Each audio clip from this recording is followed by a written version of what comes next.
நம்ம Ashwin sweets and snacks export பண்றதுக்கு 7373041434 மற்றும் www.ashwinsweets.com கான்டாக்ட் பண்ணுங்க. திருநெல்வேலி மாவட்டம் அம்பாசமுத்திரத்தில் உள்ள மணிமுத்தாறு அருவியில் காட்டாற்று வெள்ளம் பெருக்கெடுப்பதால் சுற்றுலா பயணிகள் குளிப்பதற்கு 2வது நாளாக தடை விதிக்கப்பட்டுள்ளது. விவரங்களை தர இருக்கிறார் செய்தியாளர் ராஜா. விவரங்களை வழங்கலாம்.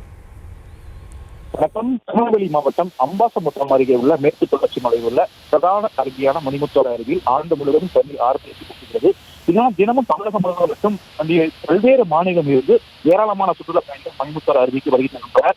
இந்த நிலையில்தான் தற்போது தமிழகத்தில் வடகிழக்கு பருவமழை தொடங்கியுள்ளதால் நேற்றைய தினம் முதல் நெல்லை, தென்காசி, தூத்துக்குடி மாவட்டங்களில் பரவலாக மழை பெய்து வருகிறது. குறிப்பாக மணிமுத்தாறு அருவிக்கு நீர்வரத்து வரக்கூடிய நீர்பிடிப்பு பகுதிகளில் கனமழை பெய்து வருகிறது.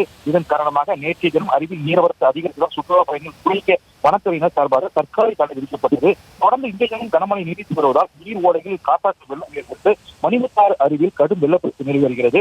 இந்த தீவிர வெள்ளப்பெருக்கின் காரணமாக அருவியில் வெள்ளை நீரானது கலங்களாகவே காட்சியளிக்கிறது. மேலும் இந்த வெள்ளப்பெருக்கு காரணமாக மணிமுத்தாறு அருவிக்கு 2வது நாளாக சுற்றுலா பயணிகள் நம்ம Ashwin sweets and snacks export பண்றதுக்கு 7373041434 மற்றும் www.ashwinsweets.com கான்டாக்ட் பண்ணுங்க.